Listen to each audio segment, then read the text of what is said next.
if you ever have an opportunity to have a meeting and the person you're going to meet with offers to meet at their location, always go to their location. Yeah. Because you might see something you've never seen before.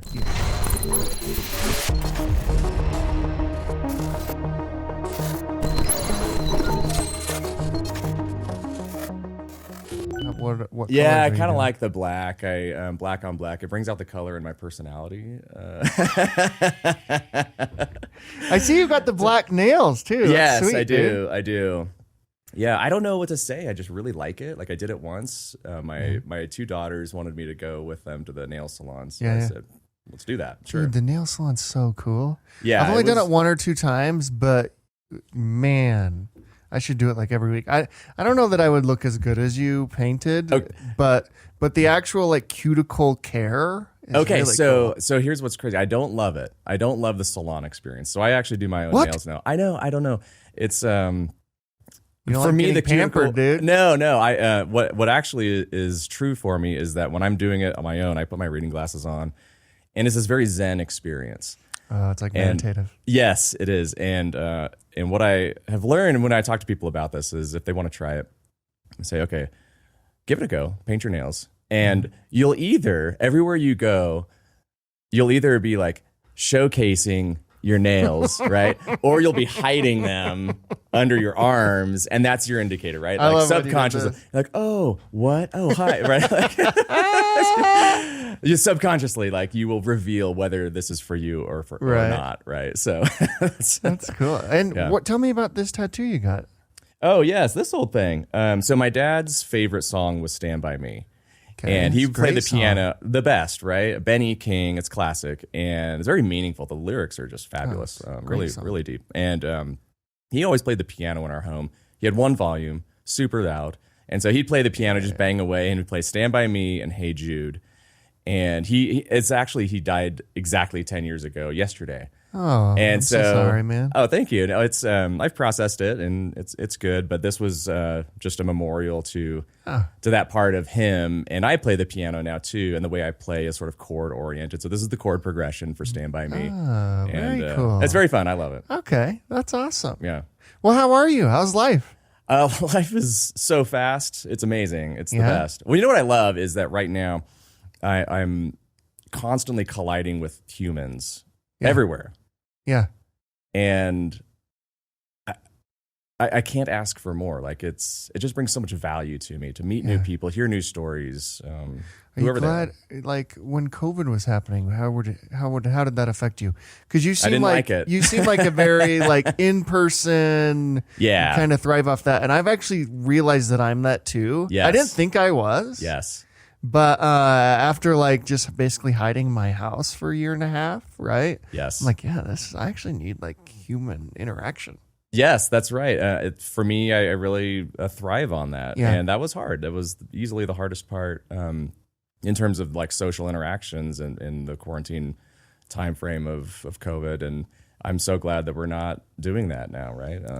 So it was hard. St. George, I was live in St. George, and St. George was maybe a little less strict than some other geographies, but Sure. Yeah.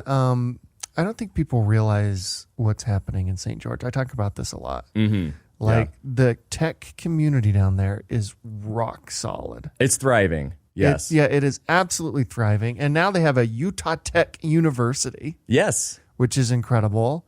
And Over the years, I've hired dozens of people from between Utah Tech and the other trade schools that are in the area. It's a very healthy environment. Well, it's just blowing up. It's like one of the only thing I don't like about it is the traffic. There's traffic on every road in St. George, no matter the day. Yes. No matter well, the time of day. I chuckle a little bit as a kid from Southern California, right? There's orders of magnitude deltas in terms of what traffic actually means. But yes, it's not Southern California. It's not Southern California. So, I mean, I had times when I had commutes that were like 4 hours per day, and that was every day of the week. To go right? like 40 miles. To go 10 miles, 15 miles, right? On the west side of LA, awful, right? Legendary traffic over there. But they're doing a great job, though, of catching up from an infrastructure perspective and road work and so forth. It's a great town. So how often are you down in St. George versus up here? It comes and goes in waves. Right now, I'm spending a lot of time up here in Salt Lake. This summer, I've been up in Salt Lake every week, in fact. Really? Yeah. At least half of the week. I'm up every week for about half of the week. If I was in St. George during the summer, I'd try to get up too. It's warm, right? But we have a pool, so honestly, not bad. that like mitigates a lot of the climate extremity. But take a lunch break, go sit in the pool, get a little bit of tan, and it's not the worst thing, right? Oh, But everyone's like, I couldn't do this summer. I'm all, look at our winter.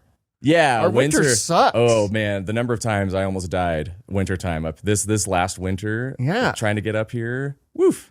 Winter's rough up here. There were a couple of blizzards that I had to drive through to get up here. Particularly this last one. It was rough. This last one was super rough. It was rough. Well, you're working on a really cool company. Thank you. I think so. I actually think it's really interesting what It's you fun. got going on. Yeah. Particularly giving like the commercial office environment and everything that's happening there. The fact that there's so much space, it seems to be available, but companies Right. don't want tons of space, but workers do. Yes. Want like some sort of interaction.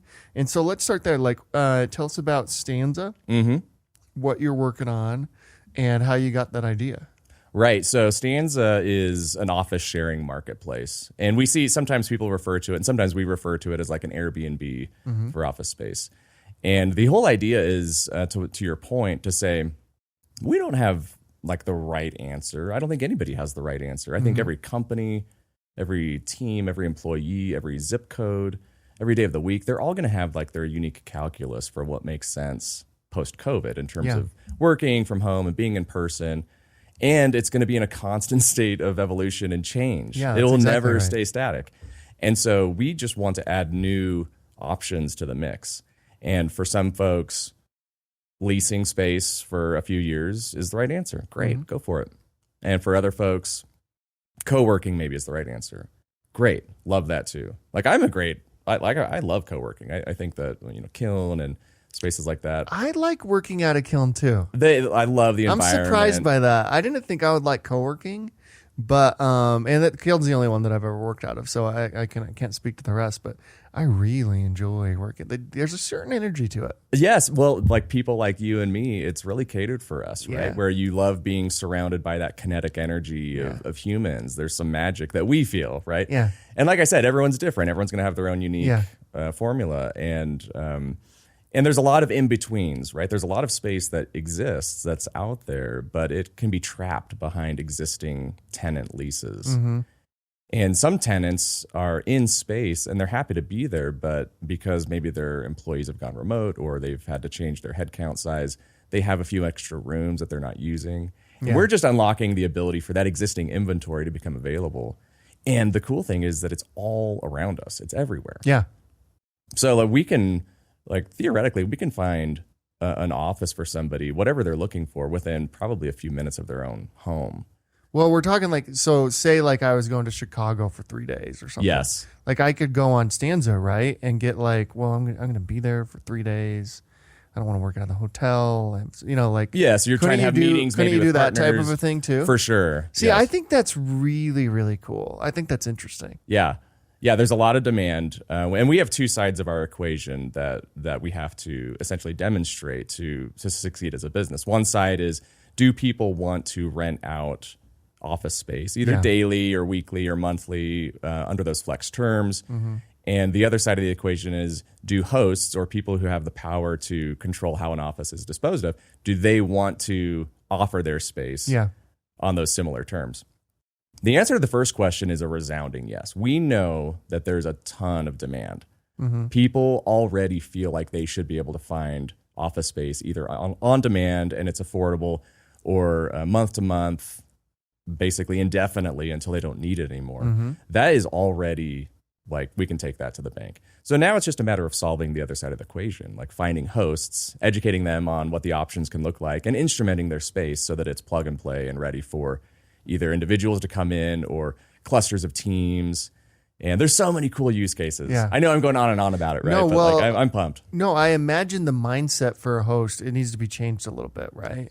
Because you've got these companies, and again, like they're doing flex work now. And so maybe they're only in the office 3 times, 2 days remote, that type of stuff. Yes. And so that you got to like look at it as like, if that desk is just sitting there, or that office is just sitting there for 3 days out of the week, why not? Why not? And some hosts love it. Some hosts really thrive on having extra humans walking around in their space. Some of them look at it as even like lead generation. Interesting. Yeah, like service-oriented businesses, agencies, for instance, they just love having clients come in and walk in and get to meet them, meet new people. They can become customers in some cases. The downside to it is I imagine like the security stuff, and like there are some even tech companies here in the state of Utah, you have to sign like an NDA before you can even like take a meeting. I'm always like, so yeah. I've signed an NDA at Domo probably 800 times. Like Domo Someone should has talk to their document Domo management has team, me sounds locked like. down. Whenever I go to Domo, like just Are give you it even to allowed me. to tell me that you've been there? Just I'm a kidding. little I have no concerned right idea. now. I'm probably gonna get a lawsuit. We'll redact this in post. It's fine. Yeah. But so I imagine that's going to be a hang up for you for like the big companies like that, right? Well, it comes up, and we have two responses. Number one is, like with anything, we may not be the right answer for everybody.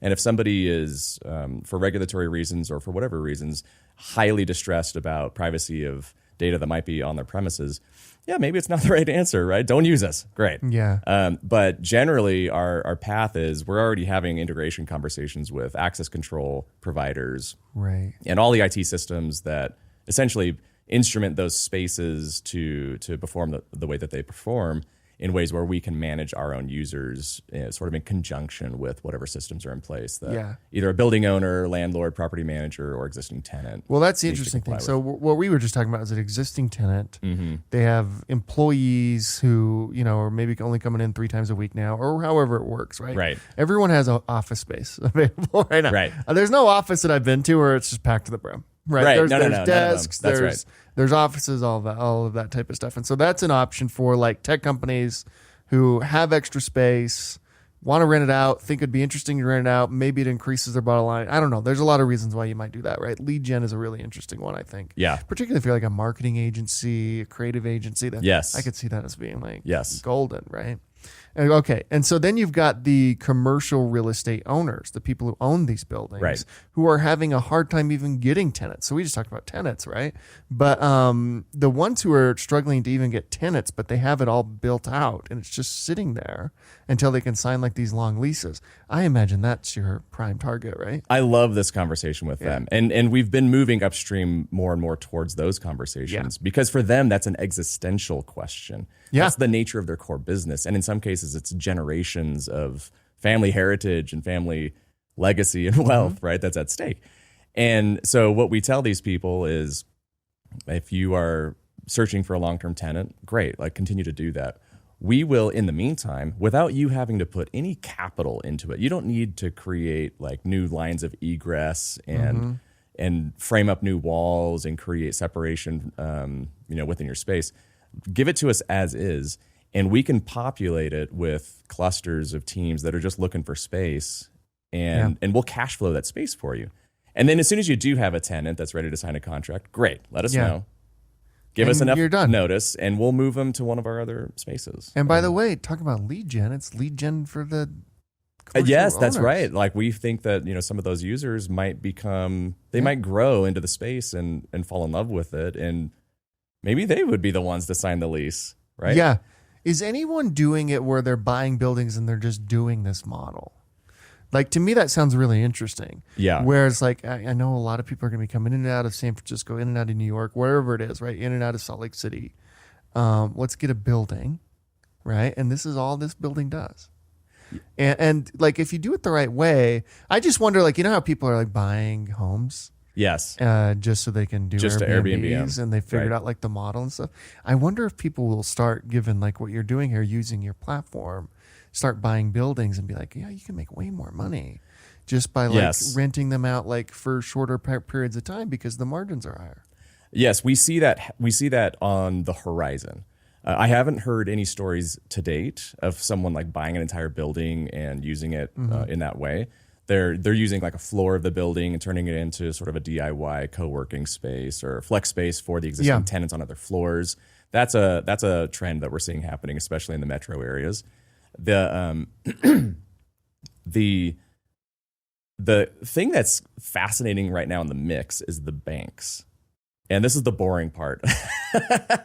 But like banks and interest rates and some of the complexity that's happened right now with valuations of office buildings is really complicating like the model for owning commercial office space right now. And the banks, it's not cheap right now. You can't pick them up for cheap. well, you could buy, if you have cash, you could buy a building at a huge discount. I mean, I'm seeing in some markets. Oh, but you're saying banks won't loan it. Well, they'll loan it on whatever terms. So like if someone is buying an office building, great. But that's at a massively discounted value. So the people who don't want to sell, right, that's the problem. People who are holding the building, they want to refinance it. They're in distress right now. And it's because the banks don't look at today, the banks don't value space that's being used for flex users and like short-term rentals. They assign essentially a 0x multiple on that revenue. Really? Yeah. So the banks are much more interested today in like a long-term lease. And I almost want to like, this is behind closed doors. Like I don't want everyone to hear that. But I know for sure that there are conversations happening right now with all the important people in the financial systems that are trying to essentially re-architect and recalibrate their formulas for valuation of office space to account for like the new sensibilities. I mean, all these formulas are based on 150, 200 years of the traditional commercial econometrics of how office space works, right? And I think there's universal consensus that has fundamentally changed, and permanently so. By the way, it seems like an opportunity twofold for banks. One, that seems like just a giant opportunity to be like, hey, let's just figure out how we fund this and be the bank that does this. Yes, like I agree with that. I agree. Seems, I think there will be smart banks that do that. That seems like an incredible opportunity. And two, as you were talking about banks, like at a branch level, I went into my local branch for the first time in like 2 years recently. Yeah. Why? Empty. No, some of these you have to like sign in person. Oh yeah. Right. Sure. Like if you do like some sort of change in your account. And I went in there and there's like it's a ghost town. Right. These banks are ghost towns. Mm-hmm. I wonder why they're not just renting out, because there was tons of like really nice offices that are just sitting there and like. I think they don't know. That's my whole mission, is to like spread awareness and say, hey, here's a new thing. You can do this. Yeah. And think about it. And if it works for you, great. Let's talk.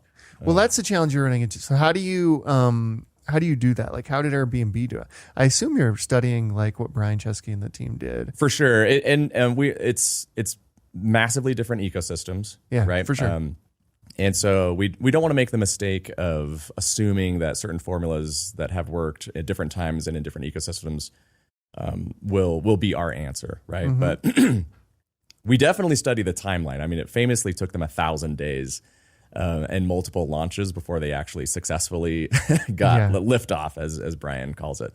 But I do love that their early philosophy was to iterate and to test and to be obsessed with testing and finding use cases that were meaningful to the right audiences. So, for instance, in their case, they spent so much time focusing on events.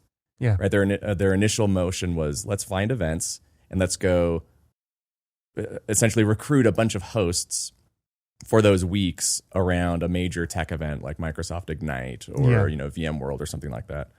And I love that, right? And as they tested that, they started to realize that the seasonality was really destroying their model.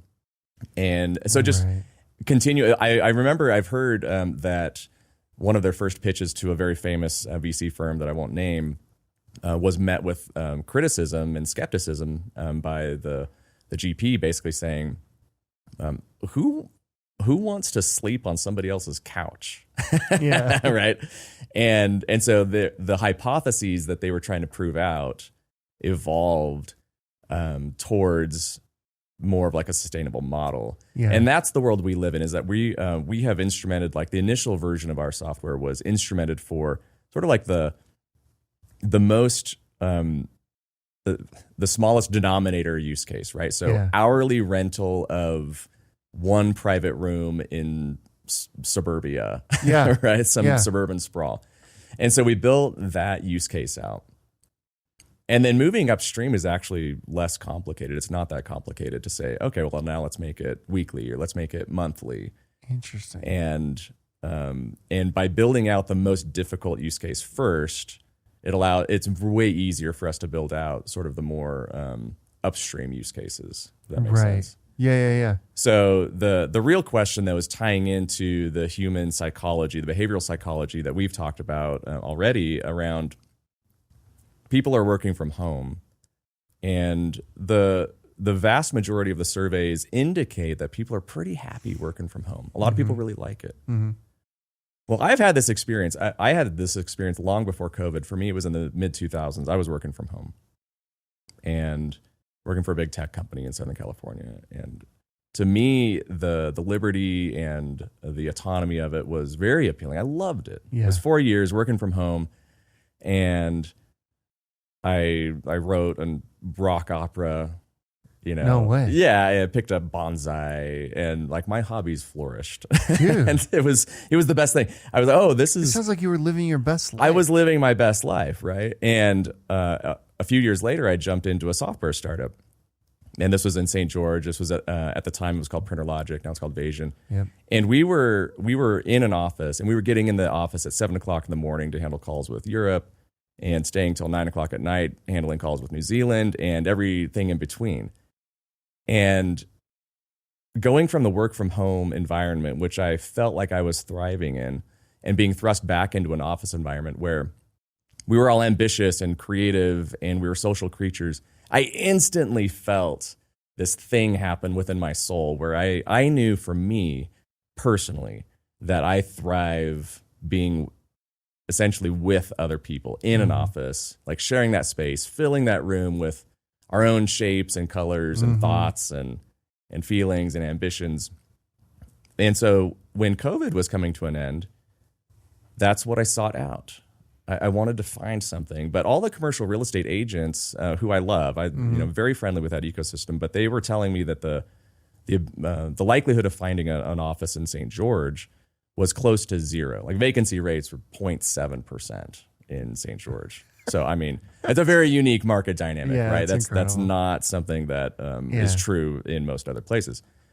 And what was funny, though, is that when I would go hang out with my friends who were, running their own little companies, some mortgage brokers or consultants or what have you, I would walk into their offices and look around and say, but there are empty offices everywhere. Yeah. But the agents don't really see it necessarily because it's behind, like I said earlier, it's behind a lease.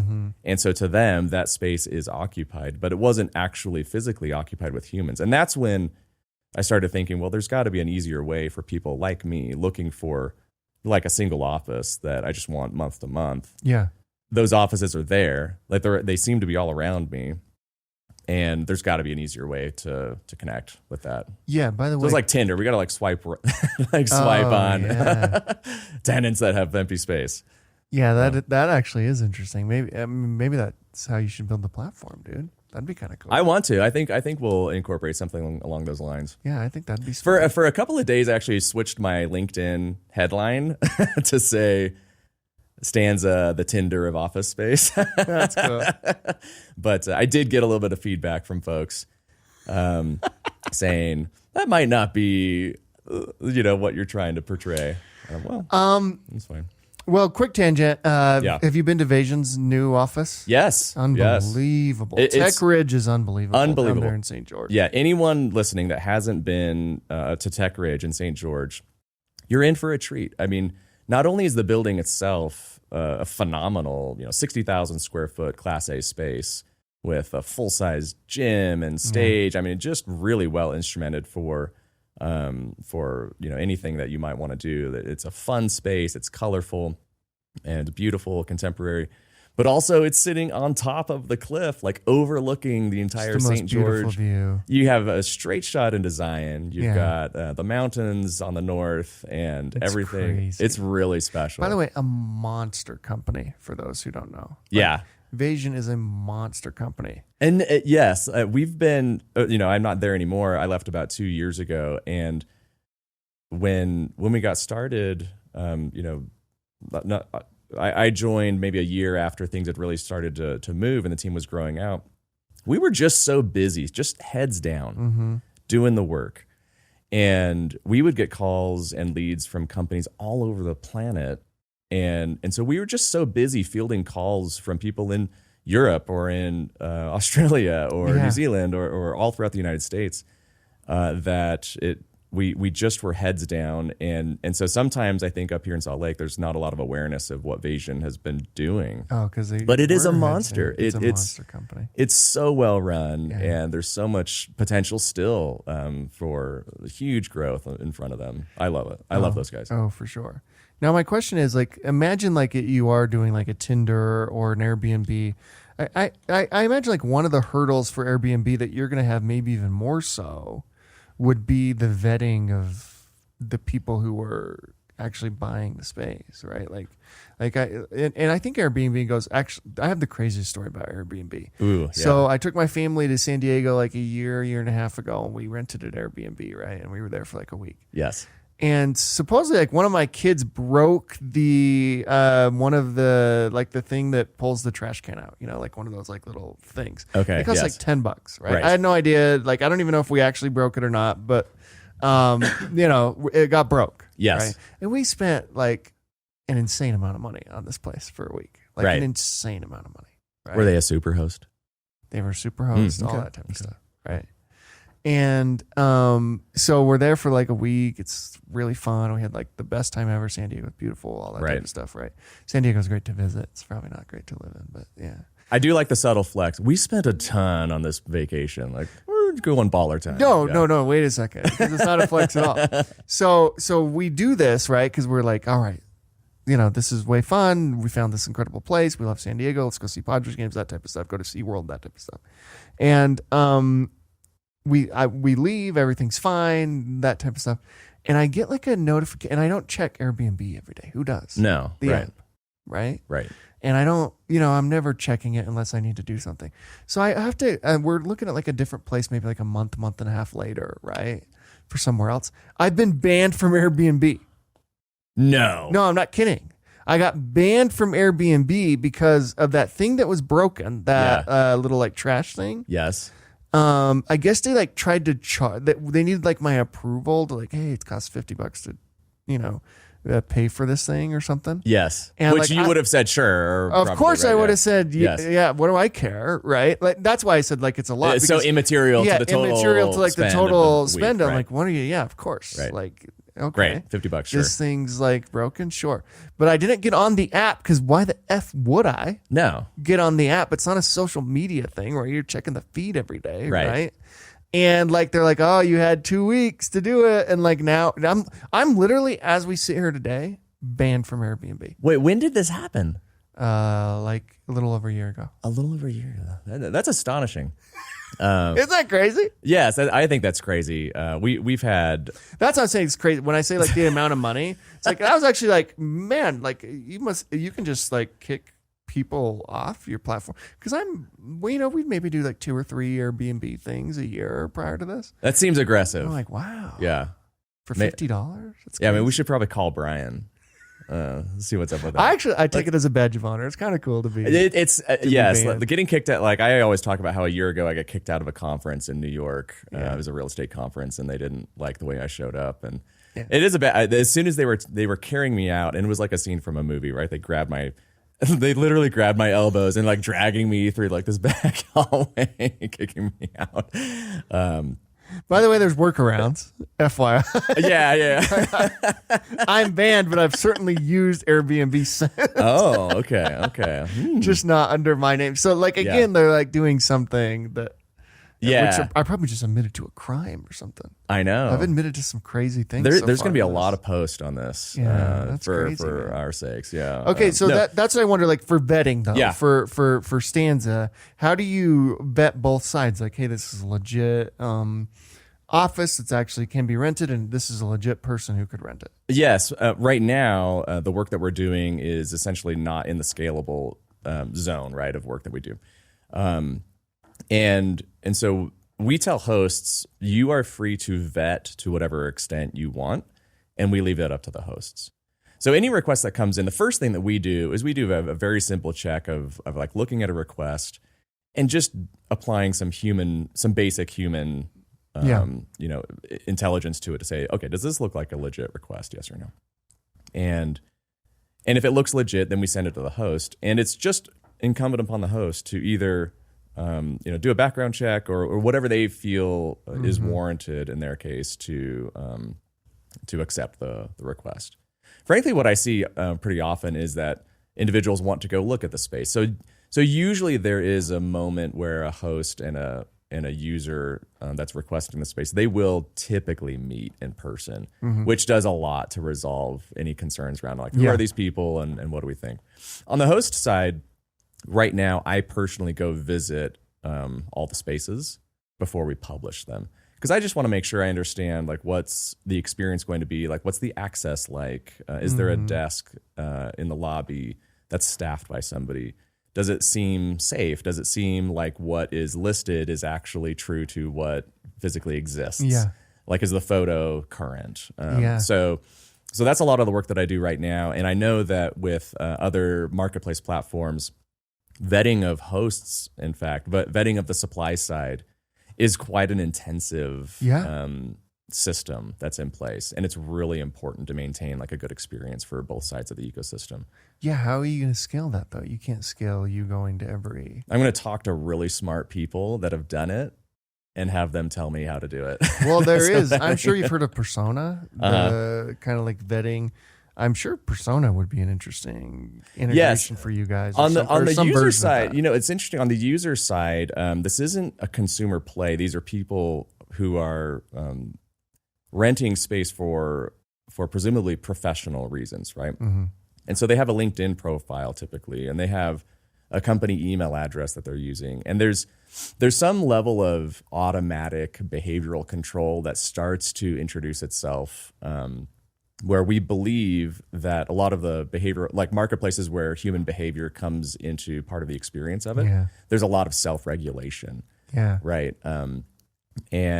And in our case, we're very host friendly. So like a host, if they disagree with something, like if the user is cooking meth or, if they're doing whatever I need the office for 2 days, got a sweet like meth deal. Like don't mind all the fumigation post my stay. I'll pay for that, but it'll be fine. You'll love it. Actually, an even crazier one would be like, not crazier, but I could see like the adult film industry trying to hack it, right? Because if they want like their like office scenes or whatever, I don't know. Yeah. I wouldn't know, Clint. Do they do them in offices? I've never even heard of that. This is so far been the craziest conversation. Well, when I do adult films, what do you do? Like, how do you find your locations? Yeah, I just sneak in at night. No, so you're going in, and that's what I imagine. Like, it's a host centric thing, right? There's got to be a verification for both the hosts and the hosts want to make sure, like, hey, yeah, it's cool, I'm making some money on this, but are they going to destroy it? What are they going to do with it? That type of thing. Right. And we have all sorts of instrumentation around insurance and behavioral agreements and legal contracts. It's all the boring stuff. But this is where we've spent a ton of time and cost up front, sort of anticipating these types of complexities to make sure that we don't scale before we have really the right systems in place to keep everybody happy. We want hosts to be totally stoked that they're using us and to feel very comfortable with the users that are coming in. And for the longest time, we actually didn't allow people to sign up. Like it was like referrals only. Yeah. And so that helped, I think, kind of create like the initial curated cohort of users who were kind of like handpicked. Yeah. Right.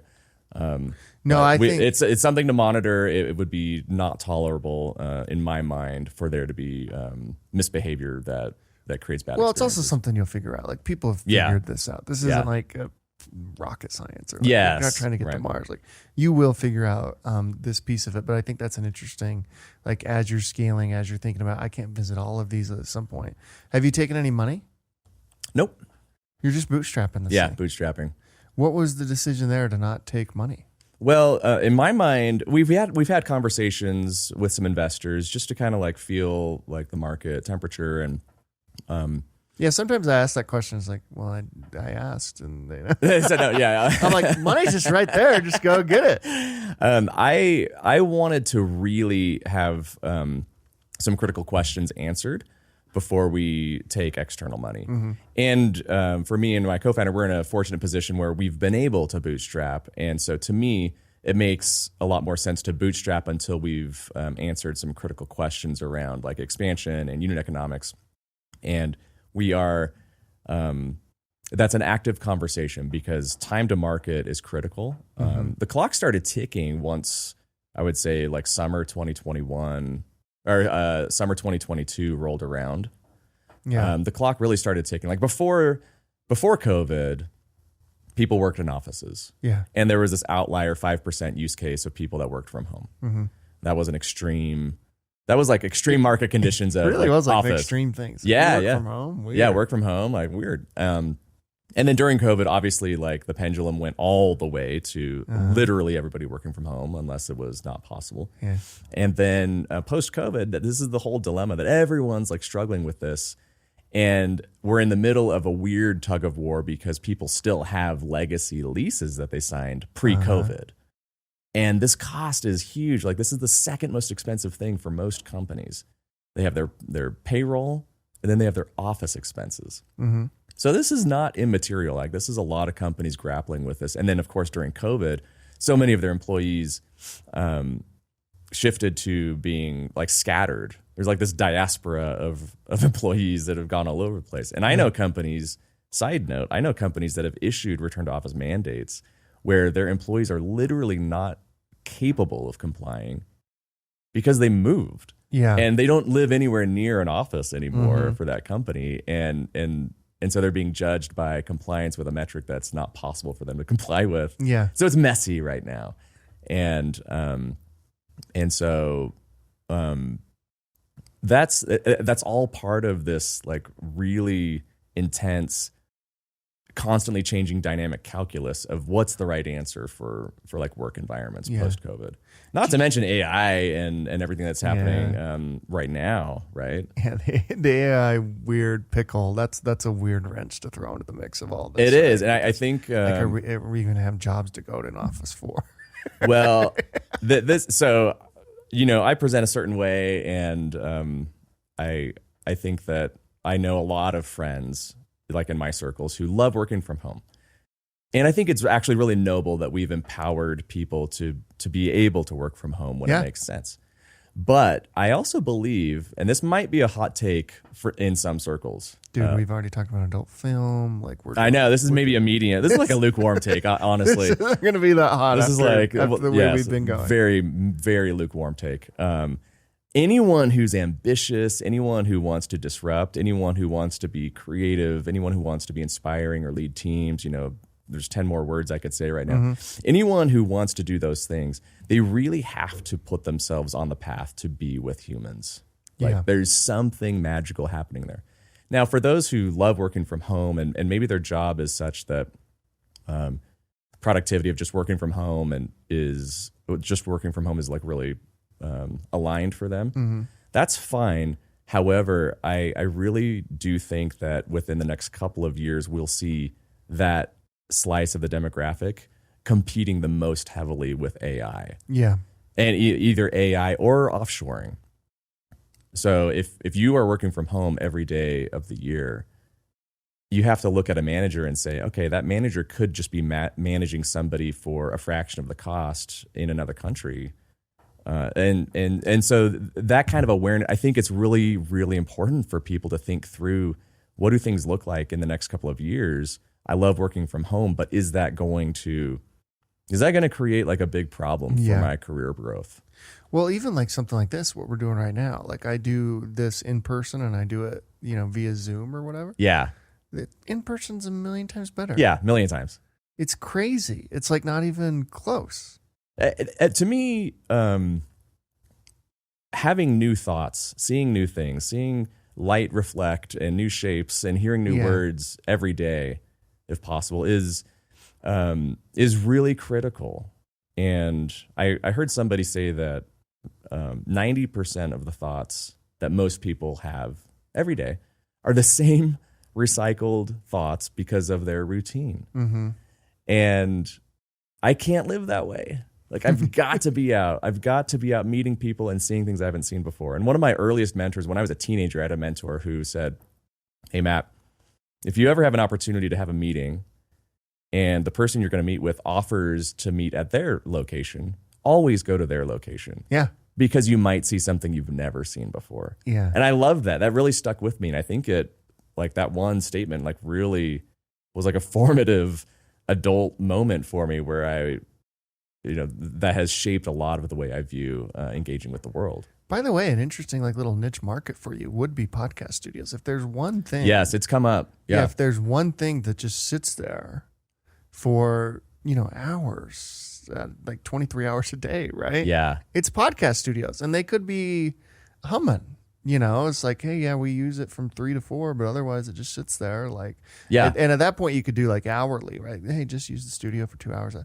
mean, there are some things you got to know how to learn the mics, cameras. I mean, depending on like the. But there are teams that are figuring that out right now. Like this is, I've had this conversation both from the demand side and from the supply side of people who have studios that are saying, hey, I'd like to like list this and make this available, and people who are looking for studios.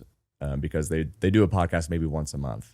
Yeah. And they want it to be first class. They want it to be baller, Yeah. right? And so having a beautiful, like nicely built studio like this where lighting is considered and the acoustics are considered, that makes a big difference. Oh, it makes all the difference in the world. Yeah. Actually, like if you have a really quality thing, now you just got to go market it and all that type of stuff. It's a focus thing for us right now, right? Like we wouldn't stop that from happening, but we can't. Yeah, you can't just proactively go after that at the moment. Yeah. But that's another thing that would be interesting for someone to think about. Like I just keep thinking about like how do you build opportunities inside of these platforms? One of them is like say you are like I don't know who's a popular like Lex Fridman, for example, or Friedman, whatever. He's going all over the place, right? And he does those, like he just sets up like a little pop-up thing in their house or in their office or something. But what if there was just like, I'm just going to rent out X studio. I know it's baller in New York or wherever I'm going, right? That's kind of interesting. That's super niche. So yeah, I want to pull here. Yes, I think that there's a variety of really interesting use cases that have kind of bounced into our atmosphere. Another one is medical offices. Oh, interesting. And it turns out this is already a huge thing where medical facilities will take one of their procedure rooms and maybe every Friday they rent out that procedure room to just some traveling doctor that comes in, or maybe over the weekend they'll rent it. Yeah, it's a whole thing that exists. And at the moment, there isn't a marketplace per se for it. It's just people sort of one-off negotiating with the. That might be one you want to go a little deeper on. That's probably yes. It's probably a much bigger market than podcast. It is. There's like 10 podcasts in the world that would use this studio thing that I'm talking about. Yeah, but I could see like dentists, for example. Like dentists only work like twice a week, and then the office just sits there the other 3. Oh, I feel like my dentist office is full all the time. But to your point, like weekends, right? Well, maybe they have other dentists. Maybe they've already figured all this stuff out, right? There's this weekend phenomenon of dentists and dermatologists. Where this is a whole like we've thought a lot about this, right? Yeah, and it's interesting. We are capable of supporting it. We are just not proactively pursuing it. But there are like dermatologists that will go and do weekend visits in a facility. And they can charge huge premiums because people can't always go see a doctor during weekday business hours. And so they're willing to pay a premium to go see a doctor on the weekend. And, I know doctors who travel to cities all over the U.S. maybe once a month, and they'll do this weekend gig and make a fortune. Oh, wow. I'm like, I don't know why I'm doing what I'm doing. I should just go be a doctor and do weekend work every once in a while. Super easy to be a doctor. It takes no time at all to be a doctor. I just do it online, right? Get some certification and I'll be fine. At what point do you think, though, I need to put some fuel on the fire? Let's go raise some money. Let's really start building out. I mean, how big is your team right now? Yeah, right now it's just me and my co-founder. We have some developers that are part of the team, and we have some really major signals happening right now that indicate scale is about to explode on the host side. And so it's an active conversation, right? Yeah. And we feel like there's some really strong things happening. There's people approaching us from a partnership perspective that will essentially, like with the flip of a switch, unlock massive amounts of access to the entire stack of building owners in, major markets, and existing facilities that are already instrumented for flexible work. And anyway, there's only so much I can say at the moment, but Sure. I think that we're probably weeks away from officially cool. starting to engage more seriously with investors, because the momentum is only going one direction, and it's getting more intense and more exciting. And so it's a fun story to tell at this point. I don't want to get you in trouble. Obviously, we're on air. Yes. But have you noticed like Utah VCs are more receptive to this, or outside, particularly like Silicon Valley, who would maybe understand this exact model a little bit better? Yes. Utah VCs have been more of our sort of casual conversations over the last 5-6 months, just because of our physical proximity. Sure. Right. I went and presented at Utah Tech Week at the end of January, and it was more of a competition. It was kind of almost like a game show style presentation that I was making. It wasn't like an investor pitch, right? But I just wanted pitch competition thing. Yes, and I just wanted to give the audience a good time and say something that maybe they'd never heard before and that they wouldn't forget, right? Yeah. And so it was a lot of fun, and it just triggered a lot of interest in conversations. So our conversations thus far have been more on the defense, like people reaching out saying, "Hey, we want to hear the story." So we've engaged in those conversations. The majority of them have been within the Utah ecosystem. Mm-hmm. We do see some strategic importance with coastal money. And well, Silicon Valley knows how to scale what you're doing, right? Yes. Like, not that Utah isn't, particularly because it's a business play. It's not really a consumer play, right? And so Utah would really know what to do here as well. I'm not, but Silicon Valley understands how to. I'm open. Like, I love everybody. And the right, for me, it is going to be very important to have the right investors, because it's not just about our business model. Maybe I shouldn't say this. I don't know. But like any VC that's investing in us, whether they want to or not, they're about to like experience a whole new universe of things. Like we're gonna get kidnapped in Russia. Like we're gonna get arrested in Germany. What are you talking about? We're gonna get in pub brawls in London. We're gonna get stung by stingrays. We're gonna die stage diving in San Diego at punk shows. And like they need to understand what is about to happen in their lives if they jump into this adventure with us. And these are all true stories, is why I say that. Like that is what they're gonna be jumping into. You got arrested in Russia? Kidnapped in Russia. Or what did you say? Kidnapped in Russia? Yeah. You got kidnapped in Russia? Well, kidnapped is maybe a lowercase k kidnapped. I've definitely detained. Was taken based off of your life? Taken was based, yeah, exactly. Yes. It was multiple movies, right, have been made about me. But I just don't want the infamy. What do you mean you got kidnapped? I can't get off that. Oh no! These Russians kind of saw me. I was a Mormon missionary at the time, and I see. And okay. they looked at me as this like American kid, and they said, "Hey, we want you to come get drunk on vodka with us in our kitchen." Okay, so far so good. So far so good. I'm like, okay, yes. All right. So it's like 9:30 at night, right? Yeah. I'm tired, ready to go home, and this was. I kid you not, this was my first day. It was my first day. So I didn't understand the language. Yeah. And I'm relying on my partner to kind of translate for me and interpret for me what's going on. I can tell from body signals that this isn't like a friendly interaction. And at one point he leans over to me and he says, "Okay, I'm going to go try to tackle the shorter one and you make a run for it. Do you know how to get home?" And that's when I really felt the urgency of the situation. We were there for a couple of hours.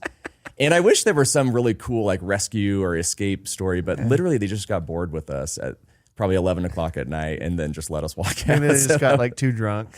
Something. That's the virtue of the vodka. I was like, oh, thank the Lord for that.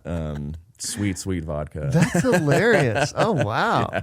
How was Russia for 2 years? It was really fun. I loved it. I mean, it was great. Beautiful. It's actually a beautiful country. I was out in Siberia. I got to go to like Lake Baikal and Irkutsk, right? For anyone who plays Risk. That's one of the big territories on the Risk game board. For sure. So we conquered Irkutsk. It was a lot of fun. I loved it. Wow. So you gotta find like the right investors. You gotta find the Yeah. people who are gonna match your personality. Understand like, hey, we're taking a big swing here, but like you probably will raise money, right? Because Yes, I this think seems so. like an idea that really needs a lot. It seems like an Airbnb, like, but for like I keep going back to. I know it's not like that, but and it just in order to scale this and to capture as much land, speaking of risk, as possible. Yes. Right. You just really want to get going. Yeah, I think the time is right. The market leadership right now, the thought leadership in this space is desperate for new answers, is desperate for creativity. And I've been to a lot of panels and conferences where the experts and the executives are talking up on the stage. Mhm. And to me, like, I live on the ground. I live with the people in the front lines that are like looking for space and they want to be in there and they're trying to do work and bless their hearts. But some of these folks on these panels, like, they're saying things like, yes, we, the answer to like post-COVID office space is to stick a pool table in the lobby and like picnic benches. Like, it's really obscure. Weird. Yes. And on the one hand, I feel like the answer is, yeah, of course. Like, if you have space, make it as great as your appetite allows and your budget allows. Like, make space great. If people are going to be there, for sure. I'm with you on that. However, it's so much more complex. Like, the actual answer of like, what are we doing? Do we want people back in the office? And if we do, why? And what is preventing that or enabling that? Mm-hmm. And the first conversation for me actually has nothing to do with the physical space. It has to do with the culture of the company.